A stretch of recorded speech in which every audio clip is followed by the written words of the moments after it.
George Evans. I grew up in Louisiana. I live here in Cherry Hill now.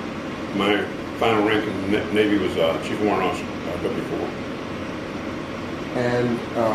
And what years were you in the service? June 59 to February 83. Which is 23 years, 7 months, 29 days, and 10 hours. 10 hours? You sure about that? Yeah, well, you get sworn in at 2 in the afternoon, and you're out at midnight. So that's where the 10 hours comes from. Great.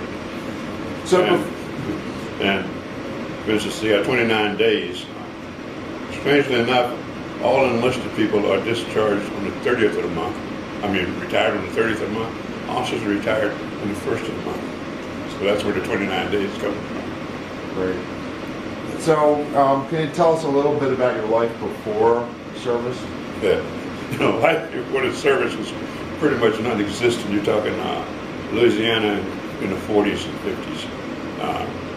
I always say we lived so far back in the woods they had to bring in sunlight. It was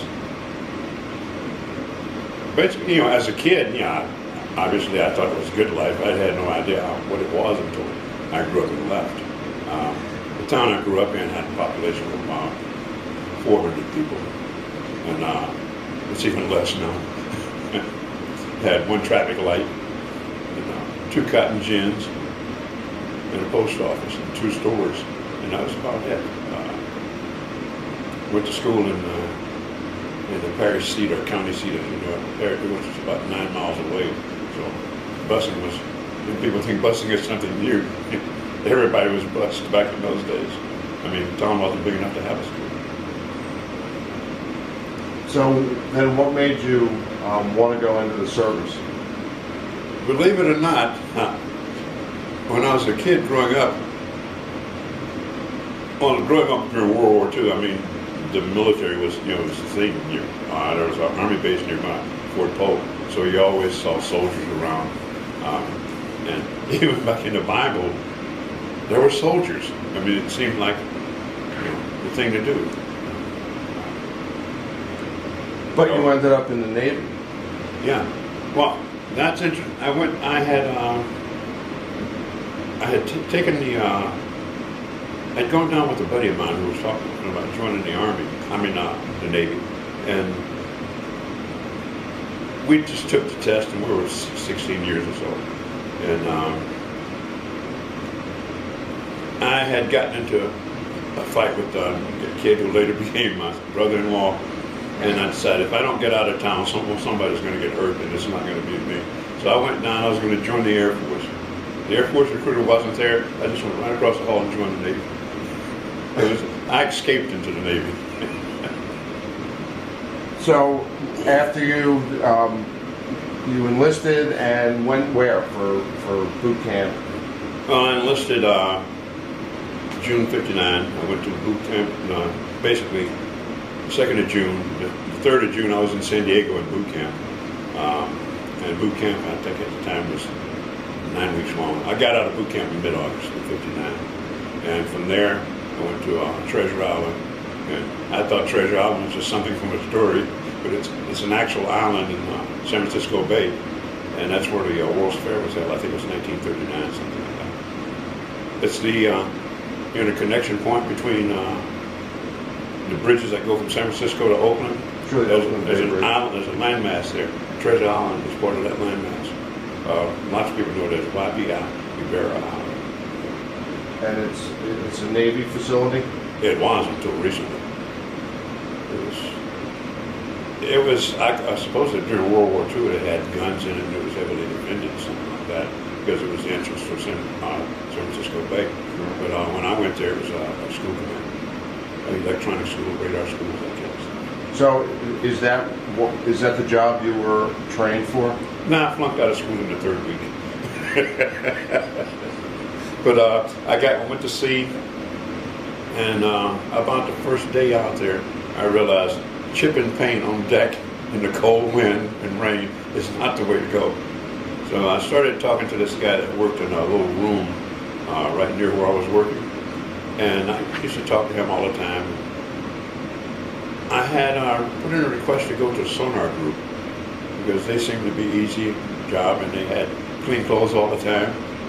And that request got disapproved, but the guy I had been talking to says, I'll take him, and he turned out to be a fire controlman. Okay. And fire controlman doesn't have anything to do with firefighting. It's gunfire control. Okay. So I ended up learning to work on radars. And that was I got to the ship on the 31st of October. And about March, I put in a request to go back to school. And in June, I started back to basic electronics again, or weapon systems. There's no difference between weapon systems, electronics, and any other electronics.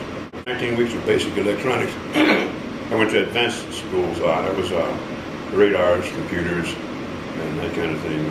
So I was basically learning a gunfire control system. And eventually I became more radar specialized. Computers in those days were pretty much filled up half of this room. It was a big mechanical monster. And no one really thought anything about computers. It was just a box that sat there. And so were you involved with aiming the guns, or? Well, let me tell you how a system works. Oh, okay. Which means I ran into some kids and they thought you shoot planes down with radar. You do not. What happens is you send out a signal, okay? The signal hits whatever's out there and bounces back, and that's how you detect targets.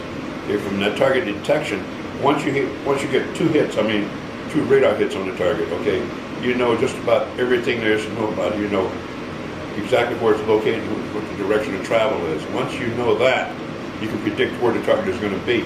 So it's like when you're out duck hunting, you don't shoot at the duck, you shoot where the duck is going to be. Okay, that's what the fire control system does. It points the gun. No one physically aims the gun. The system points the gun automatically, and you just close the firing key and it goes boom, boom, boom. So at that point you learned that, and then you were assigned to a ship? Yeah. That was my second ship that I was assigned to at that time. Both were destroyers. Destroyers have a crew of about 250 people. So this is in the early 60s now we're talking about, right? Yeah, this is mid-61. Okay, so there's no wars going on. No. Korea's over. Yeah. Vietnam's yet to start. Yeah. Well, no one knew about Vietnam. It was still called Indochina in those days. So, what are you doing? I mean, where are you going? Where are you stationed at this point? The first ship I was stationed in Long Beach, California. And that was good because I had relatives that lived in Compton, so I'd go out and drive them crazy every weekend. The second ship, I was in San Diego.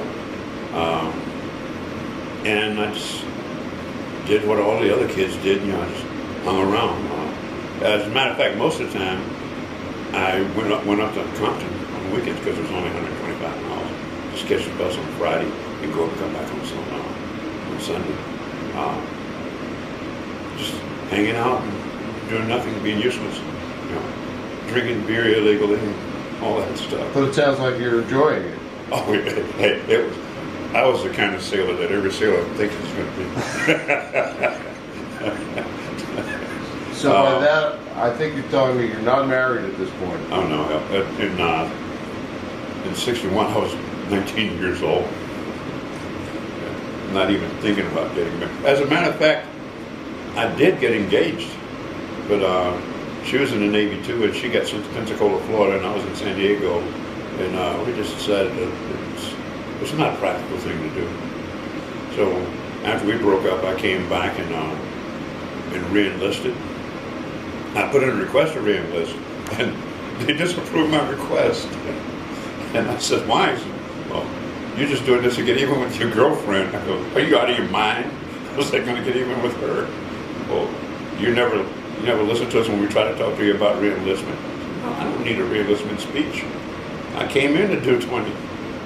So I re-enlisted, and I went to advanced electronics school. And when I say advanced, in the first week of school, they're teaching you basic math, okay? 1 plus 1 equals 3. Actually, 1 plus 1 equals 2. And at the end of 3 weeks, you're doing rate of change, differential calculus, slopes and all that stuff. And in the military, when you go to school, that's what you do 8 hours a day, 40 hours a week, period. Okay. Not including lunchtime. And in basic electronics, they gave us a radio in a box. It was just a box of parts. You put it together, it becomes a radio, and that's how you learn receivers. Okay. In advanced electronics school, they gave us a box and had a big picture tube in it, and it was a TV. And by the end of 6 weeks, you put that together, you now know display systems and sound systems and everything there is about TVs. Okay. And basically, that's all we did to it. Just put it together. Oh yeah, that's how it works.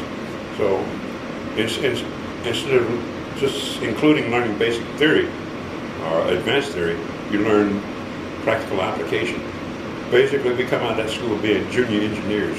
We could get it. It would be the equivalent of second year college engineering. No, way past that.